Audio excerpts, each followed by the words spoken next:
Here in Nigeria, federal government says its Naira for Crude initiative with local refineries is not a temporary measure, but a key policy directive designed to support substantial local refining. The government also said the initiative is still in effect and will continue immediately, overruling the decision of the NNPCL under its former boss, Mele Kyari, which tenured the initiative. At a meeting with representatives of the Dangote refinery on Tuesday, the Minister of Finance, Wale Edu, said the Naira for Crude deal is still in effect.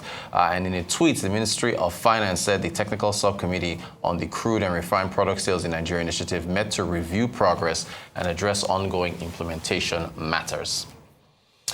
There's been an update on Nigeria's balance of payments from the Central Bank of Nigeria, $6.8 billion surplus in 2024, rebound from a deficit of $3.34 billion in 2023 and $3.32 deficit in 2022. I think we got a quote from the governor of the central bank reacting to that. He said this positive turnaround in our external finances is evidence of effective policy implementation and our unwavering commitment to macroeconomic stability, and the surplus marks an important step forward for Nigeria's economy, benefiting investors, businesses, and everyday Nigerians alike. That's Mr. Olayemi Cardoso. Let's speak to Arise Business Analyst Chika Mbonu for reaction to these updates. Good morning, sir. Thanks so much for joining us. How are you today? Fine, thank you. Fine, hope you are good.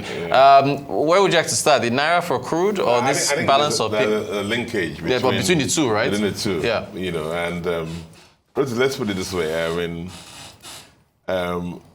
we are no politicians here. We're not critics. Of course. We're balance auditors. So let's not be. We'll never be that neighbor that sees his other neighbor that is garden that is in a bad state. Yeah. And he will just attack this garden is a bad state. This garden is run down, and then he goes, travels, and comes back and sees the garden all flush green. Yeah. And then instead of commending the neighbor, he just say, "Oh, it's because the rain fell." So I mean, we criticize things when things are bad. Yeah. I mean, this positive surplus balance of payment is a commendable thing. Yeah. So it's a major positive for the country. More so when you look at the figures in the previous years, and then when you have deficit in the previous years, and then now we have this massive, positive surplus. So it's commendable. Now, for our viewers who like doing this on the street, of course, basically the balance of payment. That's not a big word. Is like the record of activity, economic activities between the residents of Nigeria and the rest of the world. Yeah. And the rest of the world. Now, simplistically, put it down out there, when it can be surplus or deficit. Yeah. When it's surplus, it means Nigeria receives more from, than it gives out. It pays out. Yeah. And then when it's negative or the deficit, it means we are paying out more than we are receiving. And then in receiving, it's things from like the dollars, foreign exchange that you bring into your country, from like exports, foreign remittances from Nigerians abroad, and so on and so forth. Okay. And of course, the other side represents the imports, which are things that make the country pay money. Yeah.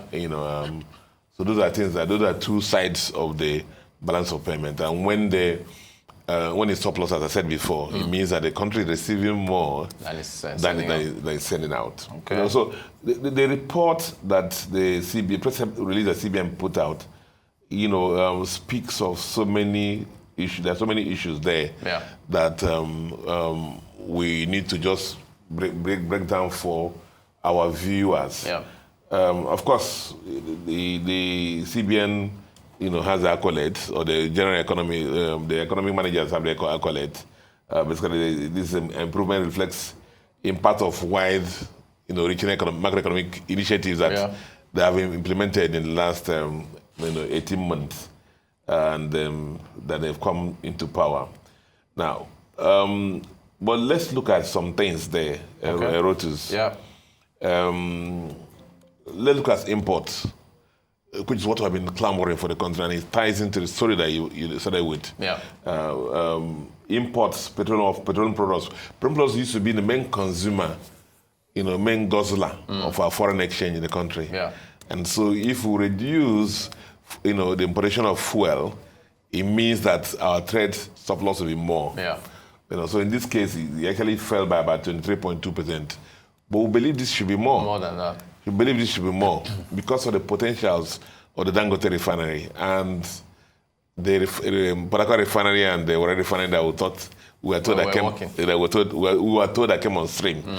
And then the issue of also the Naira crude for Naira petrol in our country, which is what's in your rundown, that it has been reinserted again. So that will help in reducing the import of petroleum products into our country. Because it used to worry me why is our refineries are working and they are seeing regularly people are still importing fuel. And who's giving them these licenses? Where are they getting the foreign exchange? CBN government is giving them foreign exchange when we know the Dangote refinery is there. And then Dangote is going around the whole world looking for crude. I mean, I was just wondering why this is happening. So the fact that happened, the importation of fuel reduced about 25%. It helped in achieving this surplus. The other thing that happened also was that non-oil imports, reduced. I'll talk about that a little more. The other side, it has to do with exports. Gas exports, which is the petroleum products and so on, moved up by about 50%. Non-oil exports that we've been clamoring for in our country, that the government should chase that, especially, as I said here several times, each time we have a crisis, that's when we remember that Nigeria should just do substitution of just non-oil exports. Now Trump has quieted now. Everybody will forget that, that clamoring again. So non-oil exports also went up. Now, inflows, remittances came in at 20.93 billion. And why I'm calling out this figure, you see, I didn't call the figure to one versus the inflow from gas, about 8.86 billion. So that is a significant difference. You can see that our brothers and sisters abroad they are sending money home, more than even our oil products, And then, of course, the development system came in about that. Now, FPIs, foreign portfolio investors, who would, they're good, but we know that briefcase investors, came in also increased, doubled, which ties into the kind of initiative that Central Bank of Nigeria had, and selling a lot of, papers to them and a good rate, and a lot of them came in here.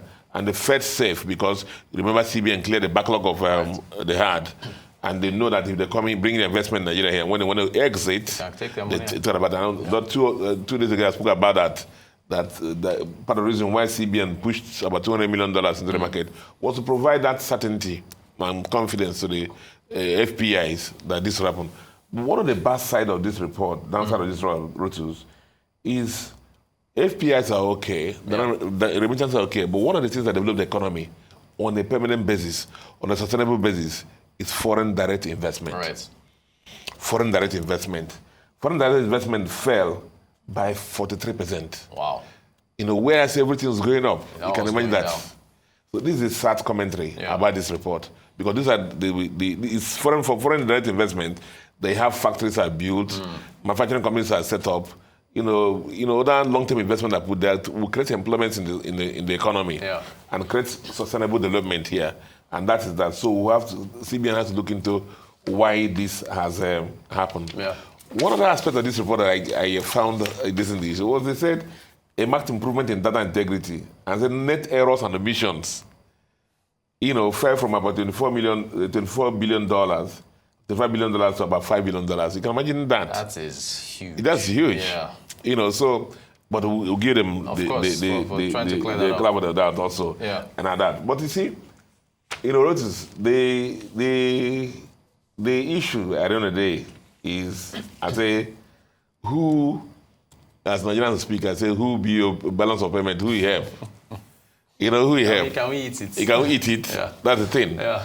So, let's not be like, you know how it is. The doctor said, you're fat. and then, you go back home and start starving yourself. And after how many months, you go back to the doctor. The doctor says, you're looking this in trim now. But why are you here today? You say, I have ulcer. So you created another problem. So while we're having the positives in the balance of payment, we should ask ourselves now, what's the for our citizens of the citizens of Nigeria? And that's the major issue for me. Yeah. And what I'm just going to push out is that where you have balance of payment surplus, there are expectations. Right. One of the expectations we have is the strengthening of the naira. Now, where it happens, there's confidence the naira can be strengthened, and exchange rates become low and manageable, and the citizens of the country, profit. Especially when you know that a lot of inflation in the country is driven by exchange rate increases. Of course, the other one thought about is inflation already. That when that happens, the citizens of the country should profit from that. So I'm hoping that with this balance of payment surplus, this will translate to that. Now, the other thing that should come out for this is more jobs and opportunities. Because if you suppose, remember, the things that add up there is the fact that the local economy is growing. So if there's that surplus, there's confidence the economy is growing, exports will increase, and exports create employment, and so on and so on. And then, of course, improve government spending capacity. Well, we know what happens here in our country. And more investment in local industry. Thought about that already. That if that happens, there's confidence in that.